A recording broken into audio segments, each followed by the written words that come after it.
Sosok Marno, suami pergi ke Bali demi habisi selingkuhan istri, ngaku tak menyesal. Peristiwa pembunuhan dengan latar belakang perselingkuhan di Gianyar jadi sorotan publik. Pelaku bernama Marno, 56, menekankan dirinya tak menyesal melakukan pembunuhan dengan korban Agus Susanto, 57, di Gianyar.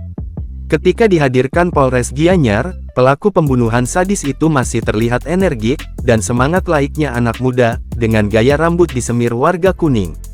Marno mengaku sangat mencintai sang istri, hingga ia merantau dari Dusun Besukan, Desa Kabuaran, Kecamatan Kunir, Kabupaten Lumajang, Jatim ke Gianyar agar dapur keluarganya terus ngebul.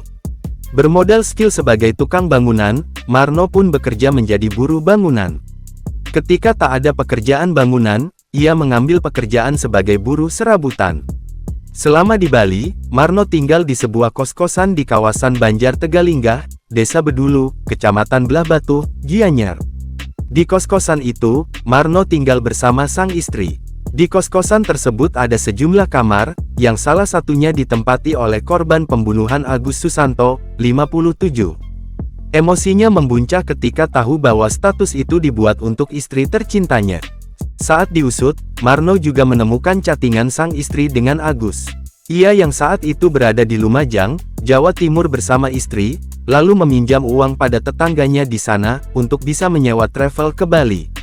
Kapolres Gianyar menjelaskan, tujuan Marno ke Bali memang untuk menghabisi nyawa Agus, dengan motif perselingkuhan dengan sang istri.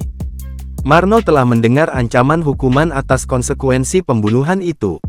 Namun ia menegaskan ia tidak menyesal melakukan pembunuhan. "Saya tidak menyesal sedikit pun, demi harga diri," ujarnya. Kepada laki-laki, Marno pun berpesan agar jangan pernah menggoda perempuan yang telah bersuami.